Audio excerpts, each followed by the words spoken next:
8வது மாதத்தையும் எங்களுக்கு காத்து எங்களை வழிநடத்தி எங்களை ஆளுகை செய்து எங்களை ஆசீர்வதிக்க வேண்டும் என்று உங்கள் சமூகத்தை நோக்கி பார்த்து நான் ஜெபிக்கிறேன்.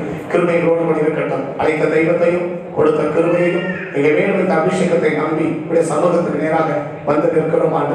ஆண்டவரே துதிக்க, வேதத்தை வேதமாய் பார்க்க, வசனத்தை வசனமாய் பார்க்க இந்த காலை நேரத்தில் எங்களுக்கு அனுகிரகம் பாராட்டி கொடுக்க வேண்டும் என்று உங்கள் சமூகத்தை நோக்கி பார்த்து நான் ஜெபிக்கிறோம். இந்த நாளுக்கு விரோதமா, இந்த நேரத்துக்கு விரோதமா, ஆண்டவரே வார்த்தை பகுதிக்கு விரோதமா எழுபதன ஆயுதங்கள் எல்லாம் இயேசுவின் நாமத்தினால் வாய்க்காதே போகட்டும். கிருபை எங்களோடு கூட இருக்கட்டும். இரக்கத்தும் கிருபைக்கும் தெய்வக்கும் எங்களை தாழ்த்துகிறோம். எங்களை நடத்தும், எங்களை ஆளுகை செய்யும், எங்களை ஆசீர்வதித்து எங்களை காத்துக்கோம். இயேசுவின் நாமத்தில் வேண்டிக் கொள்கிறோம் நல்ல பிதாவே. ஆமென், ஆமென். உட்காருவோம். சில வார்த்தைகள் மட்டும் 8வது மாதத்தில் சில வார்த்தைகள் மட்டும் அந்த காலை நேரத்தில் கவனித்து மற்ற பகுதிகளை கடந்து போகவும் கத்தனை ஆஸ்வதிப்பார். கத்தனை 7 மாதங்களாய் கண்மணி போல தேவன் காத்திருக்கிறார். ஆமென். 7 மாதங்களாய் கண்மணி போல காத்து கடவுளை போல சுமந்திருக்கிறார். எத்தனையோ ஜனங்கள் இந்த பூமியை விட்டு கடந்து போயிருக்கிறாங்க. எவ்வளவோ ஜனங்கள் பாதிக்கப்பட்டிருக்கிறாங்க. எத்தனையோ பேர் வாழ்வாதாரத்தை இழந்திருக்கிறாங்க. எவ்வளவோ விதத்தில் பாதிக்கப்பட்டிருக்கிறாங்க. ஆனாலும் கர்த்தர் நம்மை நேசிக்கிறபடிதான் நமக்கு எந்த ஒரு தீங்குகளும் ஏற்படாதபடி, நம்ம குடும்பங்கள் பாதிக்கப்படாதபடி, சபைகள் பாதிக்கப்படாதபடி, பொருளாதாரங்கள் பாதிக்கப்படாதபடி கர்த்தர் நம்மை 7 மாதங்களாய் பாதுகாத்திருக்கிறார். கர்த்தர் வழிநடத்திருக்கிறார். கர்த்தருடைய பரிசுத்த நாமம் மகிமைப்படட்டும். 8வது மாதத்தில் கூட ஆண்டவரே இந்த மாதங்களுக்கு எப்படி நடத்த போகிறேன், 8வது மாதத்துல நீ என்ன செய்ய போகிறேன், 8வது மாதம் உங்கள் வாழ்க்கை எப்படி இருக்க போகுது என்று சொல்லி கர்த்தருடைய சமூகத்தை நோக்கி நேற்றெல்லாம் விழுந்து கிடக்க போது கர்த்தர் ஒரு சின்ன வார்த்தையை நடுவில் சொல்லியிருக்கிறான். ஸோ அந்த வார்த்தையை மட்டும் உங்களுக்கு மிரட்டமா, ஒரு ஆழமானு சொல்லாமல் ஒரு மிரட்டமான காரியத்தை சொல்லி அடுத்த பகுதிக்கு கடந்து போக விரும்புகிறோம். அதை முடித்து தங்களுடைய பிரதேசம் இருக்கிறதுனால நான் அதை சுருக்கமாக முடித்து உங்களுக்கு அடுத்த பகுதி கடந்து போக நான் விரும்புகிறேன். கர்த்தரை ஆஸ்வதிப்பார். கர்த்தருடைய பரிசுத்த நாமம் மகிமைப்படட்டும். கர்த்தர் 8வது மாதத்தில் நமக்கு சொல்லியிருக்க வார்த்தை, என்று காண்கிற எகிப்தியரை இனி என்றைக்கும் காண மாட்டீர்கள். என்று காண்கிற எகிப்தியரை இனி என்றைக்கும் காண மாட்டீர்கள் என்று சொல்லி இந்த 8வது மாதத்தில் கர்த்தர் நமக்கு வாக்குப்படி இருக்கிறார். நமக்கு வார்த்தையை தேவன் சொல்லி இருக்கிறார். அப்போ இன்று காணும் எகிப்தியரை நீ என்றைக்கு என்ன செய்ய மாட்டீங்க, நீங்க பார்க்க மாட்டீங்க. யாத்திராகமத்தின் புஸ்தகம் 14ஆம் அதிகாரம் 13ஆம் வசனத்துல அடங்கியிருக்கிற அந்த வேத பகுதியை தான் கர்த்தர் நமக்கு சுட்டி காட்டியிருக்கிறார். என் நினைவிலே அதை கொண்டு வந்திருக்கிறான். அந்த வார்த்தை நடும், இந்த வார்த்தைக்குரிய சில வார்த்தைகள் மட்டும் உங்களோட சொல்லி நான் ஜெபிக்க வாஞ்சிக்கிறேன். கர்த்தர் நம்மை ஆசீர்வதிப்பார். அப்பொழுது மோசே ஜனங்களை நோக்கி, பயப்படாதிருங்கள், நீங்கள் நின்று கொண்டு இன்றைக்கு கர்த்தர் உங்களுக்கு செய்யும் இரட்சிப்பை பாருங்கள். இன்றைக்கு நீங்கள் காண்கிற எகிப்தியரை இனி என்றைக்கும், அவள் என்றென்றைக்கும் நீங்க என்ன செய்ய மாட்டீங்கன்னா காண மாட்டீர்கள். இப்போ அந்த எகிப்துனா என்ன, இப்போ அந்த எகிப்துக்கு என்ன அடையாளம், அதுக்கு என்ன அர்த்தம்? ஸோ அந்த காரியத்தை நாம் இனி என்றைக்கு என்ன செய்ய முடியாது, காணாமல் இருக்கணும்னா கர்த்தர் என்ன செய்ய விரும்புகிறா. அப்போ நான் அந்த மாதத்துல எப்படி நடக்க வேண்டியது இருக்கிறது, என்னுடைய வாழ்க்கையில் ஏற்பட வேண்டிய மாற்றங்கள் என்ன, கர்த்தருடைய வாழ்க்கையில மாற்றங்கள் ஏற்படாம அந்த காரியத்தை ஆண்டவர் செய்ய முடியாது. அப்ப தேவன் என்ன மாற்றத்தை இடத்துல இந்த மாதத்துல எதிர்பார்க்கிறார். எப்படி மாற்றம் எனக்குள்ள கடந்து வர வேண்டும். அப்படி அந்த மாற்றங்கள் கடந்து வரும்போதுதான் இந்த எகிப்தியரை நம்ம என்ன செய்ய மாட்டோம், காண மாட்டோம் என்று சொல்லி நடக்கிற சம்பவங்கள் நமக்கு தெரியும். தேவன் ஆபிரகாமை ஒருவராய் இருக்கும்போது அந்த அழைத்தார். ஆபிரகாம் அந்த அழைப்புக்கு கீழ்ப்படிந்து பல 100 மைல்கள் கடந்து வந்து ஆண்டவர் சொன்ன அந்த இடத்துக்கு வந்தபோது தேவன் ஆபிரகாமை ஆசீர்வதித்து அவனுக்கு ஈசாக்கை கற்றுக் கொடுத்தார். அந்த ஈசாக்கை தேவன் ஆசீர்வதித்து அவனுக்கு யாக்கோப் என்றையும் ஏசா 2 பிள்ளைகளை கற்றுக் கொடுத்தார். அந்த யாக்கோப்பை தேவன் ஆசீர்வதித்து அவர்கள் 70 பேராக இருக்கும் போது தேவனுடைய வாக்குத்தத்தத்தின்படி அவர்கள் எகிப்தில் போய் சஞ்சரிக்கிறார்கள். கிட்டத்தட்ட 430 வருஷம் என்று சொல்லி அதனுடைய கணக்குகள் பெரியது. எகிப்திலும் கானானிலும் அவன் குடியிருந்த காலம் 430 வருடங்கள். அந்த 430 வருடங்கள் அந்நியர்களை நீங்கள் சேவிப்பீர்கள், அடுத்த தேசத்துல நீங்கள் அடிமைகளா இருப்பீர்கள். 430 வருடம் முடிந்த பிறகு நீங்கள் அங்கிருந்து ஒரு பெரிய சேனையா நீங்கள் புறப்படுவீர்கள் என்று சொல்லி ஆண்டவர் அவர்களுக்கு ஆபிரகாமுக்கு வாக்கு பண்ணியிருந்தார். அந்த வாக்குத்தத்தப்படி யாக்கோபுடைய காலத்துல கானான் தேசத்துல ஒரு மிகப்பெரிய பஞ்சம் ஏற்படுகிறது. அந்த பஞ்சத்திலிருந்து அவள் விடுவிக்கப்படும்படி, அந்த பஞ்சத்திலிருந்து தன்னை காப்பாற்றிக் கொள்ளும்படி எகிப்து தேசத்துக்கு யாக்கோபும் அவருடைய கர்ப்ப பரப்பாக இருக்கிற 70 பேர்களும் அங்கே கடந்து போகிறார்கள். அங்க கடந்து போய் ஆண்டு சொன்ன வாக்குத்தத்தின்படி பல ஆண்டுகள் அங்கே வாழ்கிறார்கள், பல ஆண்டுகள் அங்கே கழிக்கிறார்கள். அந்த 430 வருடம் முடிய அன்றைய தினம் அவர்கள் அங்கிருந்து புறப்பட்டு வருகிறார்கள். அவர் தேவன் மோசேயின் தலைமையிலும் ஆரோனுடைய தலைமையை கொண்டு அவர்கள் ஒரே ஒரு பலத்த கரத்தினால பஸ்கா ஆட்டுக்குட்டியின் இரத்தத்தினாலும் அவர்களை மீட்டு அவர்கள் அங்கிருந்து புறப்பட்ட வருகிறார். அவர்கள் புறப்பட்டு வந்து கொண்டிருக்கும் போது அவர்களை விடாத அந்த அடிமைத்தனத்தில் இருக்கிற அந்த பாரம்பரிய அந்த பார்வோனின் ஆவிகள், பார்வோன் அவர்களை தொடர்ந்து வருகிறான். எதுக்குன்னா அவர்களை அழிக்க வேண்டும் என்பதற்காக. அந்த நேரத்தில் ஜனங்கள் திரும்பி பார்த்து கதறுகிறார்கள், ஐயோ நாங்கள் இத்தனை ஆண்டு காலமாக பட்ட பிரயாசங்கள் அவருக்கு வீணா போயிடும் போல இருக்கு, இத்தனை நாட்களாய் நாங்கள் பட்ட பிரயாசம், இத்தனை காலங்களாய் நாங்கள் பட்ட காரியங்கள் எல்லாம் விருதமாய் போய்விடும் போல இருக்கு என்று சொல்லி அத்தனை ஜனங்களும் கதறுகிறார்கள். என்ன செய்வது நமக்கு தெரியாது, என்ன செய்ய அவனுக்கு புரியல, ஒண்ணுமே அவனுக்கு விளங்காத நிலையில அவங்க தவிச்சு கொண்டிருக்கிறாங்க.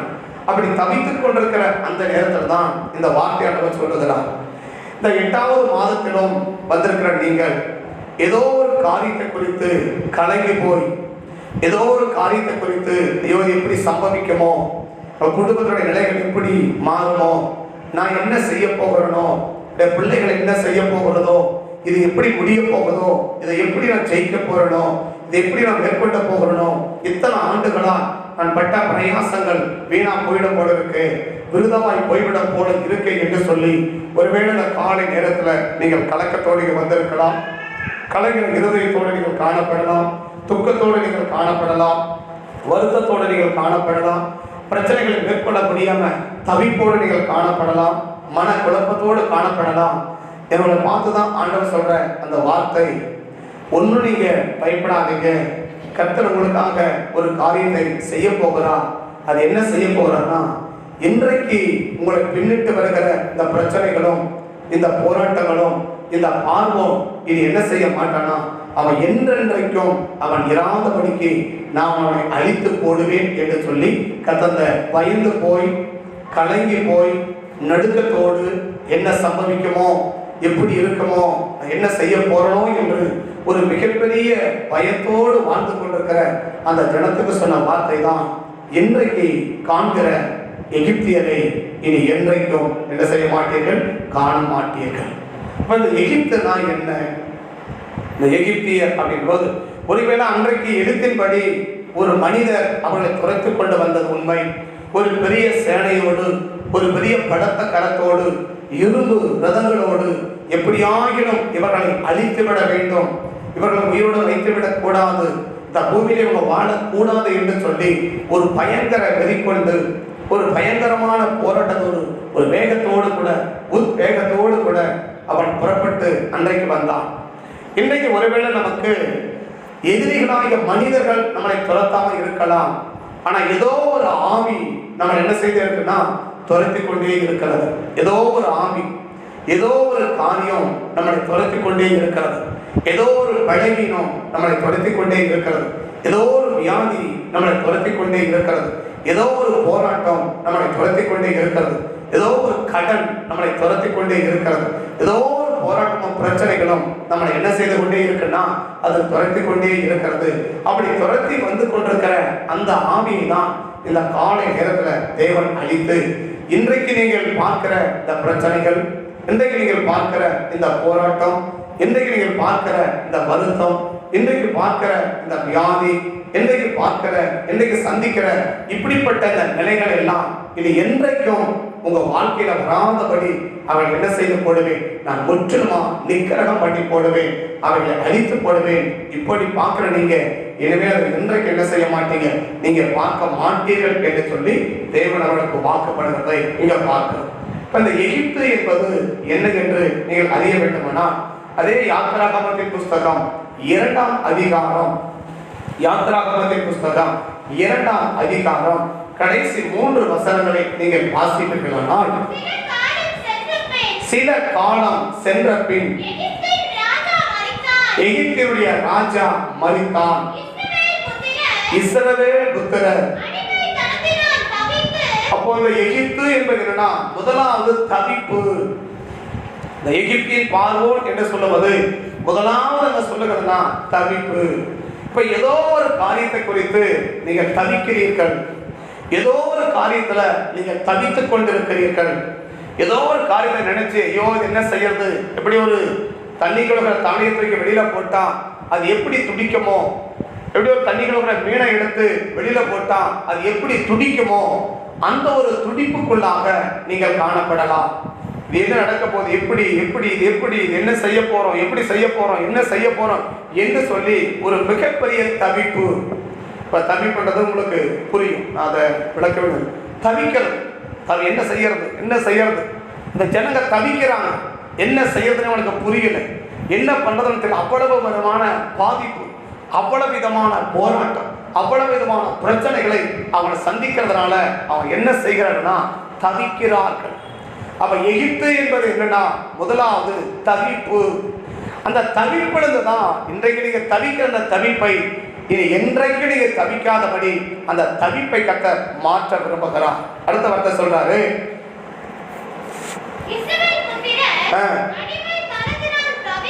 தவித்து முறையிட்டுக் கொண்டிருக்கிறார்கள். முறையிடுறது என்னன்னா சொல்லிட்டே இருக்கிறது, ஐயோ இப்படி செய்யறாங்க, இப்படி நடக்குது, ஜனங்கள் எல்லாரும் என்ன செய்யறாங்க, முறையிடுறாங்க. அரசாங்கத்தோட முறையிடுறாங்க, பிள்ளைகள் பெற்றோர் இடத்துல முறையிடுறாங்க, ஒரு அதிகாரத்துல முறையிடுறாங்க, தன்னுடைய குறைகளை மற்ற இடத்துல சொல்லுவது. அப்படின்னா அவங்க எப்படி வாழ்றாங்கன்னா ஒரு குறைவோடு கூட வாழ்றாங்க. ஒரு மிகப்பெரிய குறைவை அவங்க சந்திக்கிறாங்க, ஒரு போராட்டத்தை அவங்க சந்திக்கிறாங்க. ஒரே ஒரு பிரச்சனை எத்தனை விதத்துல அவர்களுக்கு பாதிப்பை ஏற்படுத்துகிறது என்பதை அந்த வேதம் நமக்கு விளக்கி காட்டுகிறது. அது முறையிட்டுக் கொண்டிருக்கிறார்கள். அவர்கள் அடிமைத்தனத்திலிருந்து முறையிடும் சத்தம் தேவனுடைய சந்நிதியிலே போய் எட்டினது. தேவன் மூணாவது பெருமூச்சு விடுறாங்க. அது எகிப்து என்பது என்ன, ஒண்ணு தவிப்பு, ரெண்டாவது அவங்க குறைகளை சொல்லிட்டே இருக்கிறாங்க.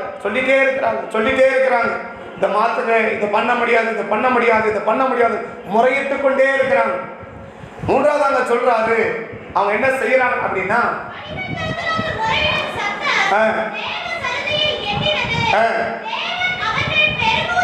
பெருமூச்சு. அந்த சாதாரண விடுற சுவாசங்கள் வேற, அவன் விடுகிற பெருமூச்சு வேற. பெருமூச்சு எப்போ வரும் அப்படின்னா ஒரு தாங்க முடியாத பிரச்சனை, ஒரு தாங்க முடியாத போராட்டம், நம்முடைய சக்திக்கு மிஞ்சின ஒரு நிலை வரும்போது தான் அங்க என்ன வருகிறது, பெருமூச்சு வருகிறது. தாங்க முடியாத ஒரு நிலை, தாங்க முடியாத ஒரு சூழ்நிலை, அவங்களால அது என்ன செய்ய ஜீரணிக்க முடியல, அவங்களால அதை சமாளிக்க முடியல.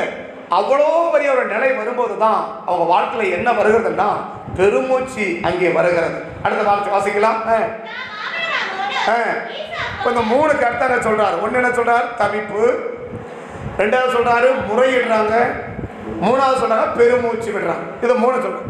4வது எப்படி சொல்றேன்னு சொன்னா பார்வன் என்பது எப்படி சொல்றதுன்னா 1ஆம் அதிகாரம், அதே யாத்திராகம் 1ஆம் அதிகாரம் 9ஆம் வசனத்தையும் 10வது வசனத்தையும் நீங்க பார்த்தீங்கன்னா தன்னுடைய ஜனங்களை நோக்கி, இதோ ஜனங்கள் இருக்கிறார்கள், அவன் என்ன செய்யக்கூடாதுன்னா பெருகக்கூடாது. நானும் என்ன சொல்றேன்னா ஒரு பெருக்கத்தை நீங்க வளர்றத விரும்பல. நீங்க எப்படியாவது என்ன செய்யணும், குறைவிலே இருக்கணும், நீங்க பாதிக்கப்பட்டுட்டே இருக்கணும், நீங்க கஷ்டத்திலே இருக்கணும், நீங்க கண்ணீரிலே இருக்கணும், நீங்க பாதிப்பிலே இருக்கணும். அந்த நெருக்கத்தை விட்டு நீங்க என்ன செய்யக்கூடாது, வெளியில வரக்கூடாது. அந்த பாதிப்பட்டு நீங்க வெளியில வரக்கூடாது. இந்த வியாதியை விட்டு நீங்க வெளியில வரக்கூடாது. இந்த போராட்டத்தை விட்டு நீங்க வெளியில வரக்கூடாது. கடனை விட்டு நீங்க வெளியில வரக்கூடாது. அவர்கள் பெருகாதபடிக்கு. அப்படின்னா அவங்க குறைஞ்சிட்டே இருக்கணும், அவங்க பாதிக்கப்பட்டுட்டே இருக்கணும், அவங்க நெருக்கப்பட்டுட்டே இருக்கணும், அவங்க கஷ்டப்பட்டுட்டே இருக்கணும், அவங்க கண்ணீர் வடிச்சுட்டே இருக்கணும், அவங்க அழுதுகிட்டே இருக்கணும், அவங்க போராடிக்கிட்டே இருக்கணும். ஒவ்வொரு காரியத்துக்கும் அவங்க என்ன செய்துட்டே இருக்கணும்? போராடிக்கிட்டே இருக்கணும். இதுதான் எகிப்தினுடைய வல்லமை, இதுதான் எகிப்தினுடைய கிரியைகள். அப்போ ஒவ்வொரு காரியம், எத்தனை காரியம் நம்ம போராடிக்கிட்டு இருக்கிறீங்க, என்னென்ன பிரச்சனைனால போராடிக்கிட்டு இருக்கிறோம், அதை மேற்கொள்ள முடியாம, அதுலேருந்து வெளியில வர முடியாம, சில பழக்கத்திலிருந்து வெளியில வர முடியாம, சில குறைவிலிருந்து வெளியில வர முடியாம, சில வியாதிகளிலிருந்து வெளியில வர முடியாம, சில விளைவுகளிலிருந்து வெளியில வர முடியாம நம்ம தவிச்சுட்டே இருக்கிறோம், போராடிக்கிட்டே இருக்கிறோம். சொல்றான், இவங்ககிட்ட என்ன செய்யக்கூடாது? பெருகிடக்கூடாது, அந்த நிலைமைக்கு குறையணுமே தவிர அவங்க பெருகக்கூடாது. இன்னைக்கு பொருளாதாரங்கள் பெருகக்கூடாது, குடும்பத்துடைய சமாதானம் பெருகக்கூடாது, குடும்பத்துடைய சந்தோஷம் பெருகக்கூடாது, குடும்பத்துடைய நிம்மதிகள் பெருகக்கூடாது, அவங்க ஆரோக்கியமா வாழ்ந்துடக்கூடாது, மகிழ்ச்சியோட வாழ்ந்துடக்கூடாது என்று சொல்லி போராடுகிற ஆவிதான் என்ன ஆவினா? எகிப்தினுடைய ஆவி. அடுத்த வார்த்தை சொல்றாரு, கூடி யுத்தம் பண்ணி போகாதபடிக்கு ஒரு உபாயம் பண்ண வேண்டும் என்றார். அப்படியே அது சொல்றாரு, ஒடுக்கிறான். அடுத்த என்ன செய்யறான்? ஒடுக்கிறான். அந்த எகிப்தினுடைய ஆவி என்னன்னா என்ன ஒடுக்குதுன்னா, வருத்தப்பட்டு வருத்தப்பட்டு வருத்தப்பட்டு கஷ்டப்பட்டு கஷ்டப்பட்டு கஷ்டப்பட்டு நீ என்ன செய்யறாங்கன்னா அப்படியே ஒடுங்கி போறாங்க. ஒடுங்கி வேணாம், மனசெல்லாம் அப்படியே என்ன செய்யுது? ஒடுங்குது. மன ஒடுங்குது என்ன அர்த்தம்? அப்படி இருக்கிற நிலையை விட்டு நம்ம சொல்றாங்க, ரொம்ப ஒடுங்கி போயிருக்கிறீங்களே, ரொம்ப குறைஞ்சு போயிருக்கிறீங்களே, ஏதாவது பிரச்சனையா, ஏதாவது ஏதாவது வியாதியா, ஏதாவது பலவீனமா, அப்படி என்ன செய்வோம்? அவங்க நம்ம கேட்போம். அப்போ ஒடுங்குறதுனா இருக்கிற நிலையை விட ஒரு மாறுபட்ட நிலையை என்ன செஞ்சுட்டாங்க? வந்துட்டாங்க. அப்படியே அவங்க என்ன செய்யறாங்க? ஒடுங்கி வராங்க. அப்போ அந்த ஒடுங்குறாங்க, அந்த இருக்கிற நிலையோட அவன் நிற்க முடியல. ஒரு சராசரியா கூட அவனை என்ன செய்ய முடியலனா வாழ முடியல. ஒரு சராசரி வாழ்க்கையை கூட அவன் என்ன செய்ய முடியும்னா வாழ்வதற்கு அவனால முடியல. அந்த நிலைமை என்ன செய்யறாங்க? அப்படியே அவங்க என்ன செய்யறாங்க? ஒடுங்குறாங்க. அப்படி ஒடுக்கி அவன் என்ன செய்யணும்? ஒடுக்கணும். அவன் நிலையை விட்டு வெளியில வந்துடக்கூடாது, வேற எதையும் யோசிடக்கூடாது, வேற எங்கேயும் வெளியிடக்கூடாது, ஒரு பிராடு மைண்ட்ல வந்துடக்கூடாது, அவன் ஒரு பெருக்கத்தோட வந்துடக்கூடாது, ஒரு நிலைமைக்கு அவன் வந்துடக்கூடாது. இப்படிப்பட்ட நிலையை கொண்டு வருகிறது தான் அந்த பார்வோனுடைய ஆவி. இதுதான் அவன் தொடர்ந்து வரான். இவ்வளவு காலமா அந்த ஜனங்க அதை தான் அனுபவிச்சுட்டு இருக்கிறாங்க, இவ்வளவு தான் பாதிக்கப்பட்டிருக்கிறாங்க, வருத்தத்தை அனுபவிக்கிறாங்க, வேதனை அனுபவிக்கிறாங்க. இன்னொரு கதை கூட சொல்லினாக்க, அந்த ஆண்டவர் சொல்லும்போது சொல்றார், யாத்திரகம் 15ஆம் அதிகாரத்துல, யாத்திரகம் 15ஆம் அதிகாரத்துல 26வது வசனத்தை நீங்க படிச்சீங்கன்னா, கவனமா கேட்டு அவர் பார்வைக்கு செம்மையானவைகளை செய்து அவருடைய கட்டளைகளுக்கு செவி கொடுத்து அவருடைய நியமங்கள் யாவையும் கை கொண்டால். அடுத்து சொல்றாரு வியாதி. பார்வோனுடைய ஆவின் அந்த எகிப்தினுடைய ஆவி என்ன அர்த்தம்? வியாதி. பலவீனங்கள் வேற, வியாதிகள் வேற. ஆனா தேவ ஜனங்களுக்கு ஆண்டவர் சொல்றாரு, 40 வருஷமா வனாந்தரம் நடந்து வராங்க. ஆண்டு அவங்க கால்களும் வீங்கல. ஒருவனும் இஸ்ரவேல் கோத்திரத்துல ஒருவனும் பலவீனப்பட்டவன் ஒருவனுமே இல்லை. அப்ப தேவனுடைய நீங்க பலவீன கூட படக்கூடாது என்பதுதான் தேவனுடைய விருப்பம். ஆனா பார்வோன் அந்த எகிப்தினுடைய ஆவியோட விருப்பம்னா ஆண்டவர் சொல்றாரு, எகிப்திற்கு வரப்பண்ணின வியாதி. அப்ப எகிப்து என்ன வருதுன்னா அது வியாதி. அப்ப எகிப்து என்பது என்ன? வியாதி. எகிப்து என்பது என்ன? வருத்தம். எகிப்து என்பது என்ன? போராட்டம். எகிப்து என்பது என்ன? கடன். எகிப்து என்பது என்ன? பலவீனம். எகிப்து என்பது என்ன? வருத்தம். எகிப்து என்பது என்ன? பிரச்சனை. எகிப்து என்பது என்ன? ஒரே கஷ்டம், ஒரே கஷ்டமா இருக்கு, ஒரே கஷ்டமா இருக்கு, ஒரே கஷ்டமா இருக்கு. நீங்க சொல்லுவாங்க பாத்தீங்களா, நிறைய பேர் சொல்லுவாங்க, என்னது கஷ்டமா இருக்குது, கஷ்டமா இருக்கு, கஷ்டமா இருக்கு. அப்படின்னா என்ன அர்த்தம்னா, உன்னை இதுவரைக்கும் யார் அடிமைப்படுத்தி வச்சிருக்கிறான்னா, ஒரு பார்வோன் எகிப்தினுடைய ஆவி உன்னை அடிமைப்படுத்தி வச்சிருக்கு. சில வாங்க சொல்லுவாங்க, என்ன சொன்னா, அடிக்கடி சொல்லுவாங்க, கஷ்டமா இருக்குது, கஷ்டமா இருக்குது, கஷ்டமா இருக்குது. கஷ்டமா இருக்குதுன்ற வார்த்தைகளை நீங்கள் பயன்படுத்துவீர்கள். ஆனால் ஒன்று விளங்கிக்கோங்க, எதை குறித்து சொன்னாலும் சரி, எதை குறித்து நீங்க கஷ்டம்னு சொன்னாலும் சரி, அதை குடும்பத்தை குறித்து சொன்னாலும் சரி, அது உங்களை குறித்து சொன்னாலும் சரி, ரொம்ப கஷ்டமா இருக்கு, ரொம்ப கஷ்டமா இருக்கு, இந்த வார்த்தையை யாரெல்லாம் பயன்படுத்துறோமோ அவர்கள் எல்லாம் இந்த எகிப்தினுடைய ஆவி என்ன செய்து கொண்டிருக்குன்னா விரோதமா போராடி அவனை அடிமைப்படுத்தி வைத்திருக்குது. இதெல்லாம் யாருக்கு நேரிடுனா, ஒரு ஆவியினுடைய அடிமைத்தனத்துக்குள் உள்ளவர்களுக்கு தான் இதெல்லாம் நேரிடுது. இப்போ இந்த ஜனங்களுக்கெல்லாம் அது நேரிடுது. இவங்க எப்படி இருக்கிறாங்கன்னா அடிமைத்தனத்துக்குள்ளாக இருக்கிறாங்க. அப்போ இந்த பிரச்சனைகள்லாம் யாருக்கு வருது? பெருமூச்சு. இன்னைக்கு என்ன செய்ய முடியல, சகிக்க முடியல, பெருமூச்சு விடுறாங்க, வருத்தப்படுறாங்க, கஷ்டப்படுறாங்க, வேதனைப்படுறாங்க. அவங்களால என்ன செய்யறது, என்ன செய்ய முடியல, ஒன்றும் புரியல, ஒண்ணுமே முடியல. அந்த அளவுக்கு தள்ளப்பட்டது காரணம் என்ன அப்படின்னா எகிப்தினுடைய ஆவி. அப்ப இந்த எகிப்தினுடைய ஆவிதான் இவன் என்ன செய்ய இதுவரைக்கும் தொடர்ந்து வருது. அப்ப வியாதி அவங்க தொடர்ந்து வந்துட்டு ஒருத்தர் குடும்பத்தில் பார்ப்பாங்க, ஹாஸ்பிட்டல் ரெகுலரா போயிட்டே இருப்பாங்க. நிறைய பேர் சொல்லுவாங்க ஃபேமிலி டாக்டர்னு சொல்லுவாங்க இல்லையா? என்ன டாக்டர்?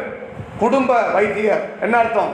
குடும்பமே என்னவா இருக்குதுன்னா வியாதியா இருக்குன்னு அர்த்தம். இப்போ தான் நாங்கள் ஃபேமிலி டாக்டர் அப்படி சொல்லுவாங்க, அதை பெருமையாக சொல்லுவாங்க. இவங்க ஃபேமிலி டாக்டரு, நாங்கள் எப்பவுமே இவர்கிட்ட தான் பார்ப்போம், இவர் தான் எங்களுக்கு எல்லாத்தையும் பார்ப்பார்னா அது குடும்பம் என்னவா இருக்குன்னா வியாதியில் விழுந்து கிடக்குதுன்னு அர்த்தம். இந்த வியாதியிலே ஏன் அந்த குடும்பம் விழுந்து கிடக்குதுன்னா அந்த வியாதியை கொண்டு வர்றது தேவனுடைய ஆவி அல்ல. அது என்ன ஆவினா எகிப்தினுடைய ஆவி. அப்ப இதெல்லாம் என்ன செய்ய விரும்புறாங்கன்னா கர்த்தர் மாற்ற விரும்புறா. இந்த 8வது மாதத்துல இந்த இன்று காண்கிற இந்த எகிப்தியரை, எகிப்து என்ன அர்த்தம்? பெருமூச்சு, வருத்தம், பாதிப்பு, பிரச்சனைகள், ஒடுக்கம், பாரம், ஒரே பாரம், மன பாரம், மன கவலை, மன பிரச்சனை, மன போராட்டம். சில பேர்களுக்கு குடும்பத்துக்கு பாரம் எப்பவுமே இருந்துட்டே இருக்கும். அது என்ன பண்றது, இது என்ன செய்யறது, அது என்ன பண்ணலாம், இங்க என்ன பண்ணலாம், இதை எப்படி பண்றது, அதை எப்படி பண்றது, இதை எப்படி பண்றது, இது என்ன அப்படின்னா மனபாரம். சார் பண்ணாதுட்டே இருப்பாங்க பார்த்தீங்களா? அது என்ன செய்யுதுன்னு தெரியல, இது என்ன செய்யுதுன்னு தெரியல, இது என்ன பண்றதே தெரியல, அது என்ன பண்றதுன்னு புரியல, ஒண்ணுமே என்ன செய்யற புரியல, எப்படி எப்படி எப்படி எப்படி அப்படின்னா ஒரு மிகப்பெரிய மனபாரம் அவனை என்ன செய்யுதுன்னா அழித்துக்கிட்டு இருக்குது. இதெல்லாம் யாருடைய செயல்கள் அப்படின்னா இது தேவனுடைய செயல்கள் அல்ல. நீ வருத்தப்படுறதும், பாதிக்கப்படுறதும், வியாதியில் இருக்கிறதும், வறுமையில் இருக்கிறதும், தரித்திரத்தில் இருக்கிறதும், ஏழ்மையில் இருக்கிறதும், கஷ்டத்தில் இருக்கிறதும், கண்ணீரில் இருக்கிறதும், அடிக்கடி போய் ஹாஸ்பிட்டல் உட்கார்ந்து நீ பெட்ல படுத்து கிடக்கிறதும், வைத்தியம் பார்க்கறதும் யாருடைய விருப்பம் அல்லன்னா தேவனுடைய விருப்பம் அல்ல. நான் தேவனுடைய ஆசீர்வாதம் சொல்லுது, உன் கையின் பிரயாசங்களை நீ சாப்பிடுவேன்னு தான் சொல்லுது. நீங்க எத்தனை பேர் வட்டி கட்டியே நீங்க சமாளிக்க முடியல. இன்னைக்கு நிறைய பேருடைய வாழ்க்கை வட்டிக்கே வாழ்க்கை பத்த மாட்டிருக்குது. அவங்க வருமானங்க வட்டிக்கே பத்த மாட்டிருக்குது. எவ்வளவோ வருது, அந்த வட்டி கட்டியே முக்கால்வாசி பேர் காலி ஆயிட்டாங்க. என்ன காரணம்னா இதெல்லாம் என்ன ஆவி அப்படின்னா எகிப்தினுடைய ஆவி. அந்த எகிப்தினுடைய ஆவிதான் அவன் என்ன செய்துன்னா அப்படியே போட்டு அடித்து வச்சிருக்குது, ஒரு அடிமைப்படுத்தி வைத்திருக்கிறது. வியாதி என்பது அடிமை, வருத்தம் என்பது அடிமை, பழிவு என்பது அடிமை, நோய்கள் என்பது அடிமை, கடன் என்பது அடிமை. இன்னைக்கு அதில் சில சொல்லுவான் கடன் வாங்காத ஆளு, கடன் வாங்காத ஆளு யார்? கடன் வாங்காத அவனுக்கு பெரிய பெருமையா இருக்கும். அது கடன் என்பது ஒரு அடிமைத்தனம், கடன் என்பது ஒரு ஆவி, அது ஒரு அடிமைத்தனம். அவங்களுக்கு எவ்வளவு லட்சங்கள் வந்தாலும் சில குடும்பங்களை பார்த்தீங்கன்னா கடன்லே இருக்கும். அந்த கடனை விட்டு வெளியில வரவே முடியாது அவங்களால. எதுக்கோ என்ன பண்ணிட்டே இருப்பாங்கன்னா கடன் வாங்கிட்டே இருப்பாங்க. இதெல்லாம் என்னது அப்படின்னா ஒரு அடிமைத்தனத்தின் ஆவி. நீங்க இதை ஆஸ்வாதம் நினைச்சிடாதீங்க, நாங்கள் இதை வாங்க தானே பண்ணியிருக்கிறோம், இதை எடுத்து இதுக்கு தானே போட்டிருக்கிறோம், இதை எடுத்து இதுக்கு தானே பண்ணியிருக்கிறோம் என்று சொல்லி நல்ல காரியம் தானே பண்ணியிருக்கிறோம், அதை நாங்கள் வீணாக்கலையே, நாங்கள் வேஸ்ட் ஆக்கலையே. நீ எதுக்கு ஆக்கினாலும் சரி, கடன் என்ற ஒரு வாழ்க்கையில் இருக்குமானால் அது எகிப்தினுடைய அடிமைத்தனம். அதுதான் உன்னை கடன் வாங்க வைக்குது. அப்போ அந்த அடிமைத்தனத்தோட நீ சிக்கி தவிச்சுட்டு இருக்கிற. அப்போ இப்படி எல்லாம் நீங்க போராடிக்கிற இந்த ஆவி இருந்துதான் கர்த்தர் என்ன செய்யணும். இன்றைக்கு வரைக்கும் நீங்க பார்க்கிற இந்த பிரச்சனைகள், இன்றைக்கு வரைக்கும் பார்க்கிற உங்கள் போராட்டங்கள், அதை விட்டு நீங்க வந்தாலும் அது என்ன செய்யணும், உங்களை விடலை. எகிப்தை விட்டு வழியில வந்துட்டாங்க, ஆனா அது என்ன செய்ய மாட்டிருக்குன்னா இவங்களை விட மாட்டிருக்குது. என்ன செய்யுது, அவங்களை துரத்திட்டே வருது, துரத்திட்டே வருது, துரத்திட்டே வருது. இவங்க ஓடுறாங்க ஓடுறாங்க. எவ்வளவு தூரம் தான் ஓடுறது, எவ்வளவு தூரம் தான் ஓடி உட்கார முடியும்? எங்க பண்ணாலும் ஒன்றும் செய்ய முடியல. அதை செய்யலாமா, இதை செய்யலாமா, அதை பண்ணலாமா, எதை பண்ணாலும் என்ன செய்ய முடியலன்னா அந்த பிரச்சனைகளில் இருந்து அவங்களால வெளியில வர முடியல. அந்த போராட்டங்கள் இருந்து அவர்களால் வெளியில வர முடியல. அப்படிப்பட்ட போராட்டங்கள் தான் இந்த 8வது மாதத்துல கர்த்தர் நமக்கு மாற்றி கர்த்தர் நம்மை ஆசீர்வதிக்க விரும்புகிறார். கர்த்தருடைய பரிசுத்த நாமம் மகிமைப்படட்டும். ஆமென், ஆமென். இன்றைக்கு காண்கிற எகிப்தியரை இன்னைக்கு என்ன செய்ய மாட்டீங்க, பார்க்க மாட்டீர்கள் என்று சொல்லி இந்த 8வது மாதத்தில் கர்த்தர் நமக்கு தேவன் வாக்கு பண்ணுகிறார். இந்த காரியத்தை ஆண்டவர் செய்யணும் அப்படின்னா என்ன செய்ய விரும்புகிறார்? அந்த வசனத்தில் இருக்கிற ஒரு வார்த்தையை மட்டும் நான் உங்களுக்கு கோடிட்டு காட்ட விரும்புகிறேன். நான் சொன்னது எகிப்து வரான், பார்வோன் வரான். அந்த பார்வோன் அப்படின்னா அந்த எகிப்தியன்னா என்ன இதான் உங்களுக்கு சொல்லியிருக்கேன்.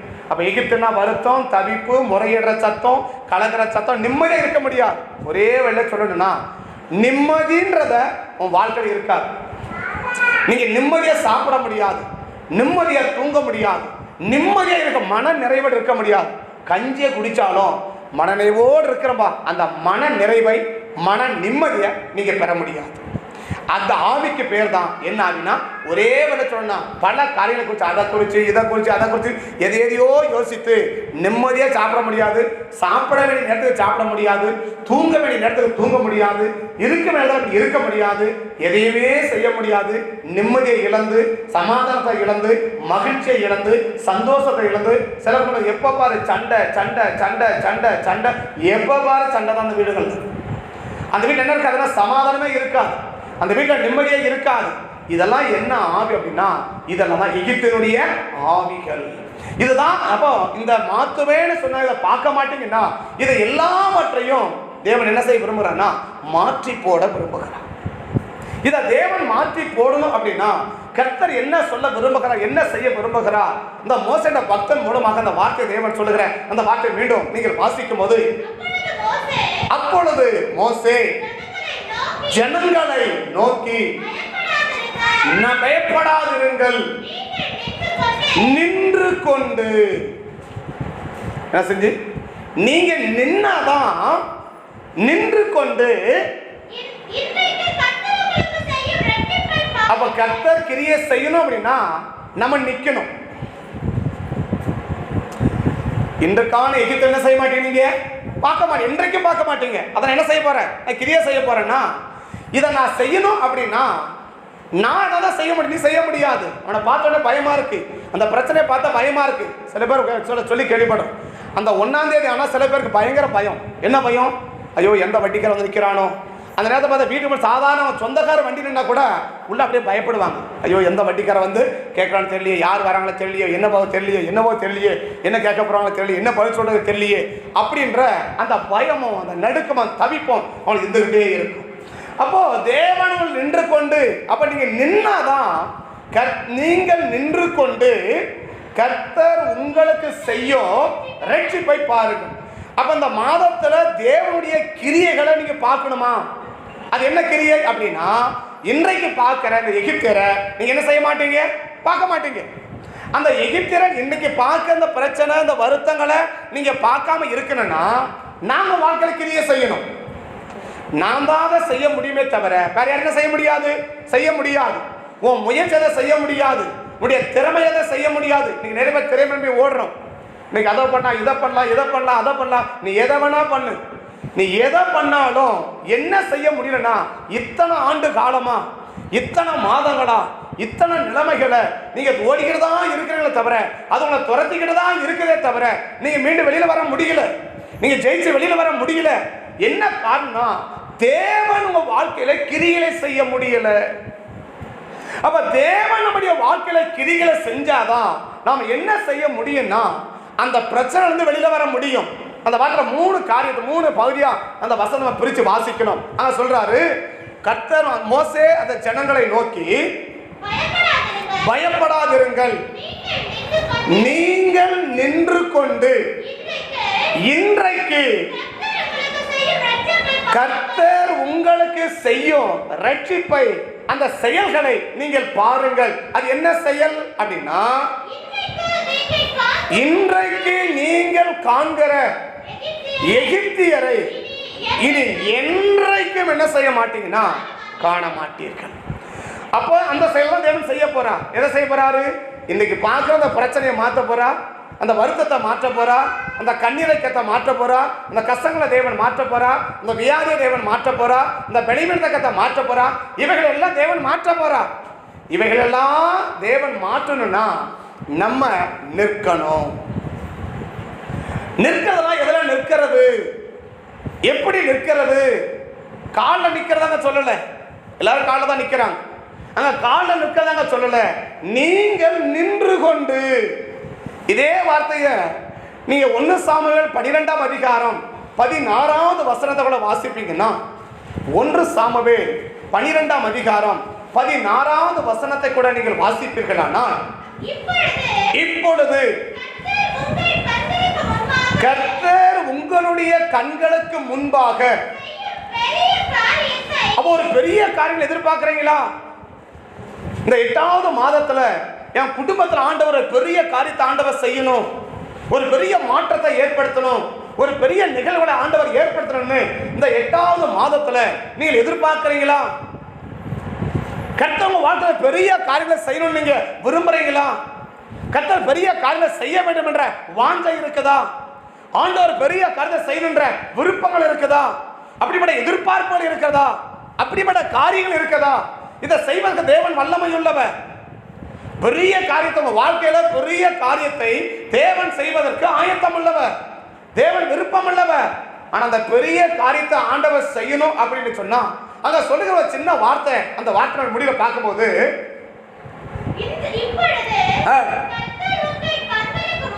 உங்களுடைய கண்களுக்கு முன்பாக பெரிய காரியத்தை நின்று.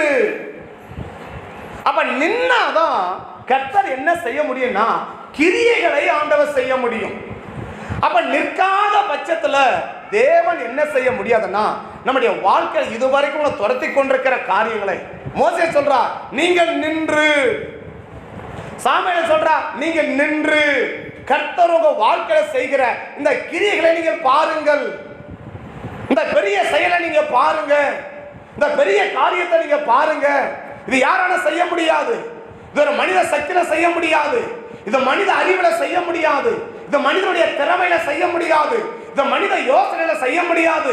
நீ எவ்வளவு பெரிய பலவானா இருந்தாலும் நீ செய்ய முடியாது. நீ பெரிய பலவானா இருக்கிறதுனால எந்த ஆவியும் ஓடாது, எந்த மந்திரமும் ஓடாது, எந்த செய்மொழியும் மாறாது. அப்ப தேவன் சொன்ன நான் உங்க வாழ்க்கையில கிரிகளை செய்யணும்னா நீங்கள் நிற்க வேண்டும், நீங்கள் நின்று கொண்டு. அப்ப நம்ம நிற்காத பட்சத்துல நாம என்ன செய்ய முடியாதுன்னா இந்த 8வது மாதத்துல கர்த்தருடைய கிரியைகளை நாம் பார்க்க முடியாது. வாக்குப்பட்டது உண்மை. இன்றைக்கு பார்க்கிற இந்த வருத்தம், பிரச்சனை, போராட்டம், இந்த எகிப்து சம்பந்தமான எல்லா பாதிப்புகளையும் நீங்கள் மாற மாட்டீங்க. இந்த எகிப்து கொண்டு வருகிற எல்லா பாதிப்பையும் நீங்கள் பார்க்க மாட்டீர்கள். அதை டோட்டலா மாத்துறேன், அதை எல்லாருக்கும் அழிச்சு போடுறேன், அதை இன்னையோட ஒரு முடிவுக்கு கொண்டு வருகிறேன் என்று கர்த்தர் வாக்கு பண்றார். அவர் அதை செய்யணும்னு சொன்னா நீங்க நிக்கணும். அப்ப யாரை பார்த்து நில்லுங்கன்னு சொல்லுவோம்? யாரை பார்த்து நிக்க நில்லுங்கன்னு சொல்லுவோம்? நிக்காதவனை பார்த்தா நில்லுங்கன்னு சொல்லணும். அவங்க நடக்கணும், இல்ல அவங்க ஓடணும், இல்ல ஏதோ அவங்க செய்யணும் இல்லையா? அப்ப நிற்க நிலையில இல்லாதவனை பார்த்து தான் அங்க தேவன் சொல்ல முடியும் நீங்கள் நின்று கொண்டு அப்படின்னு சொல்ல முடியும். அப்ப ஓடுறவங்களை பார்த்தா நில்லுன்னு சொல்ல முடியும், நிக்கிறவனை பார்த்து நில்லுன்னு சொல்ல முடியாது. எதுல இருந்து நிக்க, எதுல நிக்கணும் அதான் அப்ப நமக்கு தேவை. எதுல நின்னா கர்த்தர் இந்த கிரியைகளை தேவன் செய்ய விரும்புகிறார். அப்ப நான் எதுல நிற்கணும்? அப்ப காலில் கடை எழுத்தின்படி அல்ல, உன் காலில் நிக்கிறத ஆண்டவர் சொல்லல. உங்க கால்களை நம்ம 2 காலம் இன்னைக்கு எல்லாரும் நிக்கிறோம், அதான் தேவன் சொல்லல. எதுல நிற்கணும் என்று சொல்லி அதே இந்த சாமுவேல் புஸ்தகத்துல நீங்க வாசிங்கன்னு சொன்னா அந்த 1 அதிகாரத்தில் இருக்கிற ஒரு வசனத்துக்குள்ள இங்க வாசிக்கும் போது அந்த 12ஆம் அதிகாரத்துல 20வது வசனத்தை நீங்க வாசிச்சீங்கன்னா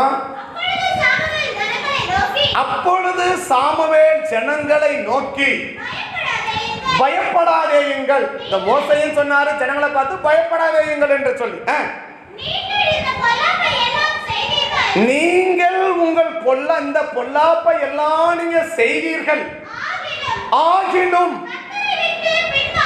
அப்ப எதெல்லாம் நிக்கணும் அப்படின்னா தேவனுடைய அந்த விசுவாசத்திலும் தேவனுடைய வார்த்தையிலும் ஒரு மனிதன் நிற்க வேண்டும்.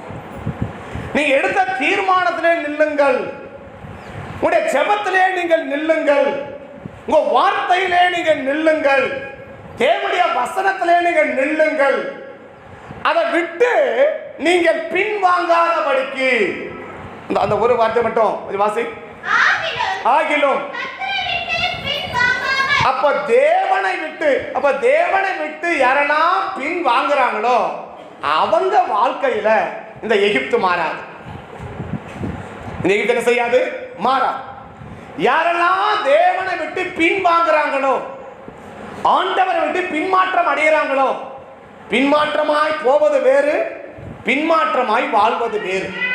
யாரெல்லாம் அந்த பின்மாற்றம் அடைகிறார்களோ, நீ தேவனை விட்டு, சபையை விட்டு, சத்தியத்தை விட்டு, வசனத்தை விட்டு, உபதேசத்தை விட்டு நாம் பின்வாங்கக்கூடிய நபர்களா இருப்போமானால் நிச்சயமா இந்த எகிப்தின் ஆவி நம்மளை விட்டு மாறாது. அப்ப இதுவரைக்கும் எனக்கு மாறல அப்படின்னா என்ன அர்த்தம்னா, நான் ஏதோ ஒரு தவறு செஞ்சுட்டே தான் இருக்கிறேன், சபைக்குள்ள தான் இருக்கிறோம், ரட்சிக்கப்பட்டு தான் இருக்கிறோம், ஜெபம் தான் பண்றோம், ஆலயத்துக்கு வருகிறோம், ஆராதனையை செய்கிறோம். ஆனா அந்த எகிப்தினுடைய ஆவி உங்களை தொடரக்கூடிய அளவுக்கு தேவனோட கூட நினைச்சு நின்னாதான் அந்த ஆவி தொடராம தேவன் தடை பண்ண முடியும், அந்த ஆவியை தேவன் அழிக்க முடியும். அப்ப சுவாமி என்ன சொல்றாரு, நீங்கள் தேவனை விட்டு பின்வாங்காமல். இந்த பின்வாங்கிறத குறித்து நிறைய நான் சொல்லணும், பட் சொல்லுவதற்கான சமயம் நமக்கு இப்போ இல்லை. அதனால ஒரே ஒரு காரியம், பின்வாங்குவதை குறித்து எப்போ ஒரு மனுஷன் பின்வாங்குவான், எப்போ? அப்போ நான் செஞ்சிருக்கிற தேவனை விட்டு ஆண்டவரை ஏற்றுக்கொண்டிருக்கிறோம், இந்த ஆண்டவரை விட்டு என்னைக்கு வெளியில தேடி போவாங்க, என்னைக்கு பின்மாற்றம் அடைவாங்க. சில சத்தியத்தை விட்டு பின்வாங்குறவர்கள் உண்டு, சில ஆண்டவரை விட்டு பின்வாங்குறவர்கள் உண்டு. நீங்க எதை விட்டு பின்வாங்கினாலும் சரி, பின்வாங்குற ஒரு நபர்களாக இருப்போமானால் இந்த வாக்கு தத்துவம் உங்களுக்கு பொருந்தாது.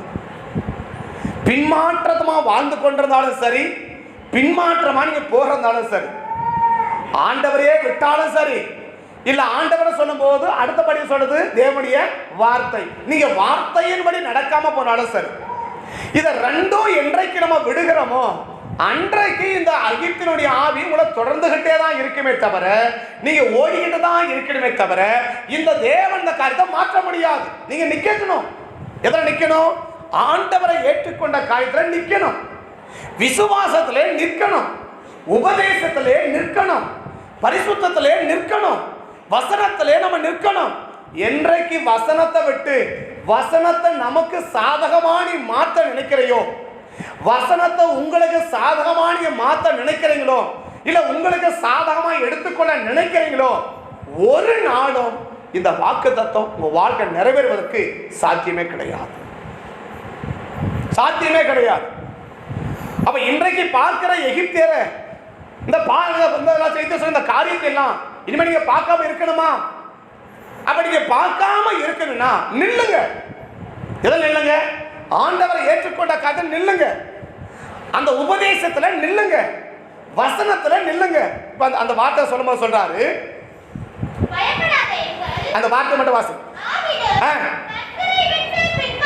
கர்த்தரை விட்டு பின்வாங்காம. அப்ப கர்த்தர் எப்படி இருக்காரு நமக்கு தெரியுது. யோவான் 1:1 வாசிக்கிறோம். ஆதியிலே வார்த்தை இருந்தது, அந்த வார்த்தை தேவனிடத்தில் இருந்தது, அந்த வார்த்தை தேவனா இருந்தது. அப்ப நான் தேவனை விட்டு பின்வாங்க கூடாதுன்னா எதை விட்டு பின்வாங்க கூடாது? வசனத்தை விட்டு பின்வாங்க கூடாது, உபதேசத்தை விட்டு பின்வாங்க கூடாது, வசனத்தை எனக்கு சாதகமா எடுத்துக்கொள்ள கூடாது. வசனத்துக்கு ஏற்றபடிதான் நான் மாறிடுமே தவிர எனக்கு ஏற்றபடி வசனத்தை மாற்றக்கூடாது. என்றைக்கு இந்த வசனத்தை மீறுகிறோமோ, இந்த வசனத்தை விட்டு பின்வாங்குகிறோமோ, இந்த வசனத்தின்படி செய்யாம போகிறோமோ, அன்றைக்கு நம்ம யார் அப்படின்னா நாம் பின்மாற்றக்காரர்கள். தேவனுடைய வசனத்தின்படி என்னைக்கு நம்ம செய்யாம போறோமோ, தேவனுடைய வார்த்தையின்படி என்றைக்கு செய்யாமல் போறோமோ, என்றைக்கு வசனமுடைய வாழ்க்கையில செயல்பாட்டில் வராம அந்த வசனத்தை எனக்கு ஏற்றபடி நான் மாற்றிக்கொண்டிருக்கிறேனோ, அந்த நாட்கள்ல நான் யாராக இருக்கிறேன் அப்படின்னா பின்மாற்றக்காரனா நான் இருக்கிறேன். அப்ப இந்த பின்மாற்றக்காரரா நான் வாழும்போது என்ன நடக்காது அப்படின்னா, தேவன் அந்த இடத்துல கிரியை செய்ய முடியாது. நீங்க ஆரம்பத்தை இருந்த நிலையில இப்ப நிற்கிறீங்களா? ஆரம்பத்தில் இப்படி இருந்தீங்க, ஆண்டவரை ஏற்றுக்கொண்ட ஆரம்பத்தில் எப்படி இருக்கிறீங்க? சரி, இப்ப சபைக்குள்ள வந்திருக்கிறோம், இப்ப எப்படி இருக்கிறீங்க? இதே நிலையில உங்க வீட்டில் இருக்கிறீங்களா? இதே பரிசுத்தம், இதே ஒழுக்கம், இதே உண்மை, இதே நீதி, இதே ஜெபம், இந்த நிலையில உங்க வீட்டில் இருக்கிறீங்களா? நிலைத்து நிற்கிற ஒரு அனுபவம் இன்னைக்கு ஒரு கர்த்தருடைய பிள்ளைங்க வாழ்க்கை இருக்கா? ஆரம்பத்தில் எதையெல்லாம் நீங்க செஞ்சு இப்ப எதையெல்லாம் நீங்க விட்டு இருக்கிறீங்க? எதையெல்லாம் நீங்க செய்தீங்க, இப்ப எதையெல்லாம் விட்டு இருக்கிறீங்க? அதை விட்டது என்ன அடையாளம்னா அது ஒரு பின்மாற்றத்தின் அடையாளம். இந்த பின்மாற்றமாய் வாழ்ந்து கொண்டிருக்கிற ஒரு நபர்கள் வாழ்க்கையில இந்த எகிப்தினுடைய நிலைமைகள் ஒரு நாளும் மாறாது.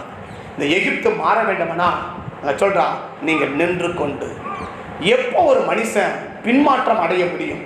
எரேமியா தீர்க்கதரிசன புஸ்தகம் 2ஆம் அதிகாரம் 7வது வசனத்தை நீங்க வாசிச்சீங்கன்னா, 6வது வசனத்தையும் வாசிச்சீங்கன்னா, எரேமியா 2:6 வாசிச்சீங்கன்னா, எரேமியா தீர்க்கதரிசன புஸ்தகம் என்னை விட்டு 6ஆம் அதிகாரம் 2ஆம் அதிகாரம் 6வது வசனம், என்னை விட்டு தூரப்பட்டு வீணராய், என்னை விட்டு பின்னாடி வீணராய் போவதற்கு,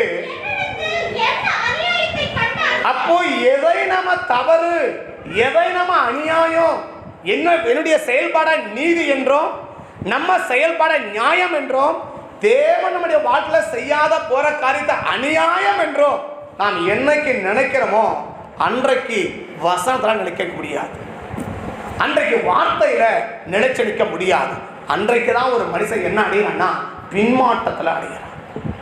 அவங்க இஸ்ரவேல் ஜனங்களை பார்த்து ஆண்டவர் மோசே சொன்னாரு, நீங்க நின்று கொண்டு அப்படின்னா இவங்க நிக்கலையா? இவங்க நிக்கிற நிலையில போய் இல்ல. ஏன்னாக்க அவங்க என்ன சொல்றாங்க அப்படின்னு அந்த 10வது வசனத்துல யாத்திராகமம் 13:10 நீங்க வாசிச்சீங்கன்னா, சரி 14:10 நீங்க வாசிச்சீங்கன்னா, சார்வோன் சமீபித்து வருகிற போது இஸ்ரவேல் புத்திரர் தங்கள் கண்களை ஏறெடுத்து பார்த்து எகிப்தியர் தங்களுக்கு பின்னே வருகிறதை கண்டு மிகவும் பயந்தார்கள். அப்பொழுது அடுத்த வசனம், அன்றியும் மோசேயை நோக்கி, எகிப்திலே பிரேத குழிகள் இல்லையா என்று இந்த வனாந்தரத்திலே எங்களை சாகும்படியா எங்களை கொண்டு வந்தீர்கள்.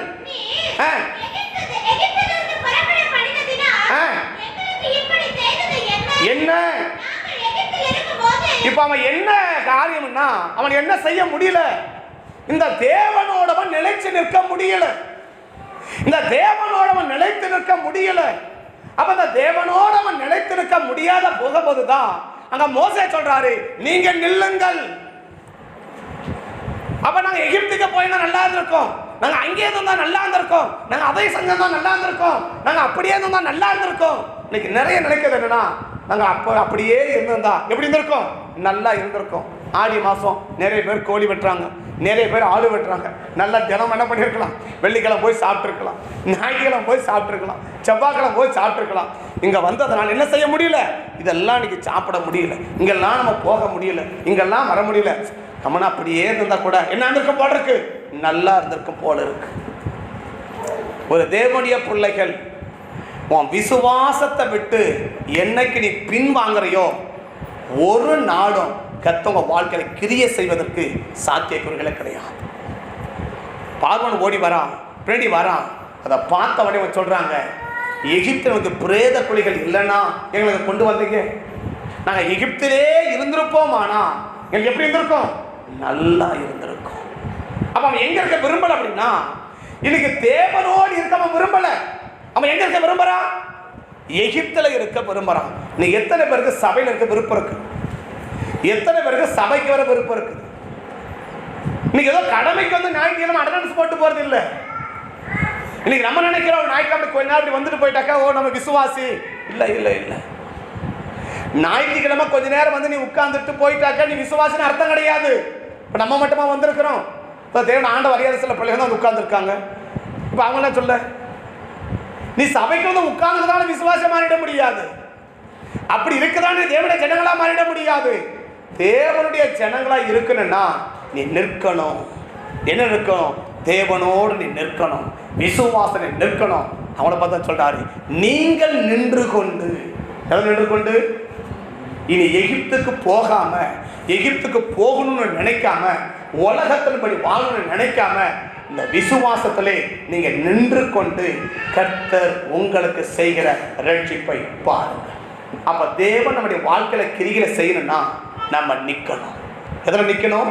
ஒன்னு தேவனோடு நிக்கணும், ரெண்டு விசுவாசத்திலே நாம் நிற்கணும். இதை ரெண்டும் என்னைக்கு நம்ம வாழ்க்கையில மீறுதோ ரெண்டு நம்ம வாழ்க்கையில் என்னைக்கு மாறுதோ, என்னைக்கு நம்ம தடுமாறுகிறோமோ, என்னைக்கு தடம் புரள்கிறோமோ, அன்றைக்கு வியாதி தொடரும், பலவீனம் தொடரும், வறுமை தொடரும், தரித்திரம் தொடரும். இது எல்லாம் ஒன்று, கடன் தொடரும், எல்லாம் ஒன்று துரத்திக்கிட்டே இருக்கும். இது துரத்த நம்ம ஓடிக்கிட்டே இருக்கணும். அது ஒரு நாளும் முடிவுக்கு வராது.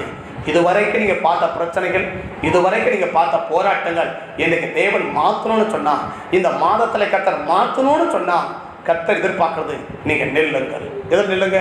வசனத்தில் நெல், உபதேசத்தில் நெல், அறிவுரையில் நெல், சத்தியத்தில் நெல். நீங்கள் நிற்காம கர்த்தவங்க வாழ்க்கையில் கிரிகளை செய்ய முடியாது. இந்த ஜனங்களுக்கு அப்போ என்ன செய்ய முடியல? இந்த விசுவாசத்தில் தேவனோடு அவங்க நிற்க முடியலன்னு சொல்கிறான். நாங்கள் எகிப்துக்கு போயிருந்தோம், நாங்கள் நல்லா இருந்திருக்கோம். நாங்கள் எகிப்திலே இருந்தோம், எங்களுக்கு நல்லா இருந்திருக்கோம். இப்போ தேவனோடு இருக்கிறது அவனுக்கு நல்லா இல்லை. எங்கே இருக்கிறது நல்லா இருக்குது அவனுக்கு? எங்கே இருக்கிறது நல்லா இருக்குது அவனுக்கு? எகிப்து இருக்கிறது நல்லா இருக்கு. நீங்கள் சபையில் இருக்கிறது எத்தனை பேருக்கு நல்லா இருக்கு? சபைக்கு வர்றதுக்கு எத்தனை பேர் நல்லா இருக்கு? சபையில் உட்கார்ந்து இருக்கிறது எத்தனை பேர் நல்லா இருக்கு? கல்யாணத்துக்கு போகிறது எத்தனை பேருக்கு நல்லா இருக்கு? இன்னைக்கு முடிச்ச உடனே முடிச்சு இப்படி சாயங்காலம் அங்கே ரிசப்ஷன் வைக்கிறாங்க. ரிசப்ஷன் போகிறதுக்கு எத்தனை பேருக்கு நல்லா இருக்கு? கல்யாணத்துக்கு போகிறதுக்கும் காது குத்துக்கு போகிறதுக்கும் ரிசப்ஷன் போகிறதுக்கு எத்தனை பேருக்கு நல்லா இருக்கு? சபையில் வந்து உட்கார்றதுக்கு எத்தனை பேர் நல்லா இருக்கு? உபவாச ஜபத்தை வரதுக்கு எத்தனை பேருக்கு நல்லா இருக்கு? ஜபம் பண்ணுறதுக்கு எத்தனை பேருக்கு நல்லா இருக்கு? சபையில் உட்காந்து ஜபம் பண்ணலாமே எத்தனை பேருக்கு நல்லா இருக்கு? இங்கே இருக்கிறவங்களுக்கு நல்லா இருக்கா? வெளியில் இருக்கிறவங்களுக்கு நல்லா இருக்கா? ஒரே வார்த்தை பிடிச்சது. உங்களுக்கு எங்க இருக்கிறது நல்லா இருக்கு? இங்க இருக்கிறது நல்லா இருந்தா நீங்க நிக்கிறீங்க. இல்ல வெளியில இருக்கிறதா எனக்கு நல்லா இருக்குன்னா நீங்க பின்வாங்கி போயிட்டீங்க. உங்க பின்மாற்றத்துக்கு அடையாளம் உங்க எங்க இருக்கிறது உங்களுக்கு நல்லா இருக்கு. நல்லா இருக்குன்னா புரியுதானே? நல்லா இருக்குன்னா புரியுதானே? சந்தோஷமா இருக்கு. அப்படி எங்க இருக்கிறது உங்களுக்கு சந்தோஷமா இருக்கு? சபையில் இருக்கிறது சந்தோஷமா இருக்கா? சபையை விட்டு வெளியில் இருக்கிறது சந்தோஷமா இருக்கா? கல்யாணத்தை பார்த்து சந்தோஷம் இருக்கு, காது குத்து போக சந்தோஷம் இருக்கு. இந்த ஆடி மாதம் நிறைய பேர் காது குத்துறாங்க, நிறைய பேர் ஃபங்க்ஷன் வைக்கிறாங்க, நிறைய விசேஷம் வைக்கிறாங்க. அங்கெல்லாம் போகிறது சந்தோஷம் இருக்கு. சபைக்கு வரது எத்தனை பேர் சந்தோஷம் இருக்கு? தேவனோடு இருக்க எத்தனை பேருக்கு சந்தோஷம் இருக்கு? தேவ ஜனங்களோடு இருக்க எத்தனை பேருக்கு சந்தோஷம் இருக்கு? உலகத்தில் சொத்துக்கு சந்தோஷமா இருக்குது. அங்கே போகணும், இங்கே போகணும், அங்கே ஓடணும், அங்கே போகணும், அப்படியே ப்ரோக்ராம் பயங்கரமாக போட்டு வச்சிருக்கிறோம். அவங்க எழும்போதே இன்னைக்கு எந்தெல்லாம் போகணும், அங்கே போகணும், அங்கே போகணும், அங்கே எல்லா ப்ரோக்ராம் இருக்குது. உனக்கு எங்கே இருக்க விருப்பம்? நீங்கள் பின்மாற்றத்தில் இருக்கிறீங்களா இல்லை விசுவாசத்தில் இருக்கிறீங்களான்றத ஒரே வேலை சொல்லணும்னா உனக்கு எங்கே இருக்க விருப்பம்? சபைக்குள்ள இருக்க விருப்பமா? சமுதாயத்தில் இருக்க விருப்பமா? ஜெபிக்க விருப்பமா? பேசிக்கிறதுக்கு விருப்பமா? உனக்கு எங்கே இருக்க விருப்பம்? சபைக்குள் இருக்கிறத நீ விரும்பாத பட்சத்தில் இந்த எகிப்தின் ஆவிகள் மாறாது. நீ சபைக்குள்ள வர்றத விரும்பாத, சபையில உட்கார்ந்து இருக்கிறத விரும்பாத, தேவ ஜனங்களோடு இருக்கிறத விரும்பாத ஒரு நபர்களுக்குள்ள எது மாறாதுன்னா, இந்த உன்னை துறந்தது பத்தியா வியாதி, உன்னை துறந்தது பத்தியா வறுமை, உன்னை துறந்தது பத்தியா பிரச்சனை, உன்னை துறந்தது பத்தியா போராட்டம், பெருமூச்சு, உன் தவிப்பு, உன் அங்கடாய்ப்பு, இதெல்லாம் என்ன செய்யாதுன்னா ஒரு நாள் மாறாது. இது மாறணும்னா உன் விருப்பம் மாறணும். இவன் சொல்கிறான், நாங்கள் எகிப்திலே இருந்திருந்தா எனக்கு எப்படி இருந்திருக்கோம்? நல்லா இருந்திருக்கோம். இங்கே இருக்கிறதப்போ இங்கே இருக்கிறவனுக்கு என்னவா இல்லை? நல்லா இல்லை. அங்கே இருக்கிறது அவனுக்கு நல்லா இருக்கு. அவனை தான் ஆண்டவர் சொல்கிறார், மோசே சொல்கிறாரு, நீங்கள் நில்லுப்பா, இங்கே நில்லு. இங்கே நின்னாதான் கர்த்தர் கிரியை செய்ய முடியும். நீ நிற்காத பட்சத்தில் தேவன் கிரியை செய்ய முடியாது. எதில் நிற்கணும்? உனக்கு எங்கே இருக்க விருப்பம், எந்த இடத்துல இருக்க உனக்கு விருப்பம், அந்த விருப்பம் தான் உங்கள் வாழ்க்கையில் கர்த்தர் கிரிகளை கொண்டு வர முடியும். உன் விருப்பம் மாறாத பட்சத்தில் தேவன் கிரிகளை கொண்டு வர முடியாது. கர்த்தர் கிரிகளை செய்யணும்னா இன்றைக்கு நம்முடைய விருப்பங்கள் மாறணும். விருப்பங்கள் மாறின சொல்கிறாரு, நின்று கொண்டு கர்த்தர் உங்களுக்கு செய்த காரியங்களை பாருங்கள். இன்றைக்கு பார்க்குற எகிப்தரை இன்றைக்கு என்றைக்கு நீங்கள் பார்க்க மாட்டீங்க. இது பார்க்காம இருக்கணும்னா நீங்கள் நிற்கணும். எதில் நிற்கணும்? எங்கே இருக்கிறது விருப்பமா அங்கே இருக்க விருப்பம். உன் விருப்பத்தில் நிற்கணும். ஆரம்பத்தில் எகிப்து விட்டு வெளியில் போகிறது விருப்பமாக இருந்துச்சு, பிரச்சனை விட்டு வெளியில் போகிறது விருப்பமாக இருந்துச்சு. ஆனால் இன்றைக்கு அந்த விருப்பம் என்ன செய்யலை? நினைச்சு நிற்கலை.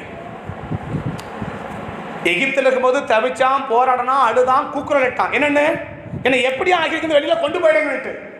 எகிப்தை விட்டு வெளியில் வரணும்னு விருப்பப்பட்டவன் இப்போ என்ன விருப்பம் இருக்குது அவனுக்கு? அந்த எகிப்து திரும்ப போகக்கூடாதுன்னு விருப்பம் வரல. நாங்க எகிப்திலே இருந்திருந்தா எப்படி இருந்திருக்கோம்? நல்லா இருந்திருக்கோம். இப்ப அந்த விருப்பம் அவன் என்ன செய்ய முடியல, நிக்கல. அந்த விருப்பத்துல அவன் நிக்கல. அந்த விருப்பத்துல நிக்காம போனா கர்த்தர் உங்க வாழ்க்கை கிரியை செய்ய முடியாது. கர்த்தர் கிரியை செய்யனா நெல்லுங்க. எதில் நிக்கணும்? சபைக்கு போனா விருப்பம், உபவாச ஜபத்துக்கு விருப்பம், சபையில உட்கார்றதுக்கு விருப்பம். அந்த விருப்பம் தான் நம்மளை தேவனுடைய கிரிகளை கொண்டு வரும். உன் விருப்பம் மாறாம கர்த்தருடைய கிரிகள் ஒரு நாள் வாழ்க்கையில கிரியை என்றைக்கு பார்க்கிற எகிப்திலே இது என்றைக்கு நீங்க பார்க்காம இருக்குன்னா உங்க விருப்பத்தை மாட்டுங்க. கண்களை மூடுவோம், கர்த்தரை நோக்கி பார்ப்போம். தகப்பனே, நன்றியோட துதிக்கிற ஐயாவை ஸ்தோத்திரிக்கிறோம். ஆசீர்வதிக்கப்பட்ட இந்த நல்ல நாளுக்காக உமக்கு ஸ்தோத்திரம். இந்த நேரத்துக்காக நாங்கள் உமக்கு நன்றி சொல்லுகிறோம். தேவனே, துதிக்கிற ஐயா உம்மை ஸ்தோத்திரிக்கிறோம். உங்களுடைய கிருபையும் உங்க இரக்கமும் உங்க தயவும் இந்த காலை நேரத்தில் எங்களுக்கு உண்டாகட்டும். உங்களுடைய பிரசன்னத்துக்கு எங்களை அர்ப்பணிக்கிறோம். உங்க மகிமைக்கு எங்களை அர்ப்பணிக்கிறோம். ஆண்டவரே, கரத்தில் எங்களை ஒப்புக் கொடுக்கிறோம். உண்மை நோக்கி நாங்கள் பார்க்கிறோம். உடைய பரிசுத்த பிரசன்னத்துக்கு எங்களை தாழ்த்துகிறோம். உடைய மகிமைக்கு எங்களை தாழ்த்துகிறோம். உங்க கரத்தில் எங்களை ஒப்புக் கொடுக்கிறோம். எது இருக்கிறது விருப்பம்? எங்க இருக்கிறது விருப்பம்? உங்க விருப்பம் தான் தேவ சமூகத்துல ஒரு மிகப்பெரிய ஆசீர்வாதம் கொண்டு வரும். உங்க விருப்பம் தான் மிகப்பெரிய ஆசீர்வாதம் கொண்டு வரும். இந்த விருப்பம் மாறாத பட்சத்துல தேவன் கிரிகளை செய்ய முடியாது. ஒருவேளை அரபு நாட்களில் சபைக்கு போறது விருப்பமா இருந்துச்சு, ஆனா இப்ப சபைக்கு போறது விருப்பம் இல்லாம இருக்கா? விருப்பத்தில் நினைச்சு நிக்கணும். இங்க மாறிட்டு இந்த விருப்பத்தில் நினைச்சு நிக்காத வரைக்கும் தேவன் கிரிகளை செய்ய முடியாது. தேவன் கிரிகளை செய்ய முடியாது. விருப்பத்துல நிலைத்திருங்கள். இன்றைக்கு பார்க்கிற எகிப்தரை இனி என்றைக்கு பார்க்க மாட்டீர்கள். பரிசுத்த பிதாவே, கிருபைகளை ஒப்புக் கொடுக்கிறோம். கிருபைகளை தாழ்த்துகிறோம். கிருபைகளை நடத்தும். உடைய ஆளுகையும் பராமரிப்பும் பாதுகாப்பும் ஆசீர்வாதமும் இந்த நாட்டில் உண்டாகட்டும். அந்த 7வது மாதத்துல என்றைக்கு பார்க்கிற எகிப்தரை நாங்கள் என்றைக்கு பார்க்காதபடி எங்களை காத்துக்கோங்க சாமி. உங்க காரணம் எங்களோடு இருக்கட்டும். உடைய ஆளுகையை ஒப்புக் கொடுக்கணும். இந்த வாக்குதத்தை ஒவ்வொருடைய வாழ்க்கையிலும் 8வது மாதம் முழுவதும் வாழ்க்கை நிறைவேற என் ஆண்டவர் கிருபை செய்ய அர்ப்பணிக்கிறோம். ஆசீர்வதிச்சு காத்துக் கொடுங்க. உன் நாமத்தை உயர்த்தங்க. ஆசீர்வதிக்கிறோம். இயேசுவின் நாமத்தில் ஜெபிக்கிறோம் நல்ல பிதாவே. ஆமென். ஆமென்.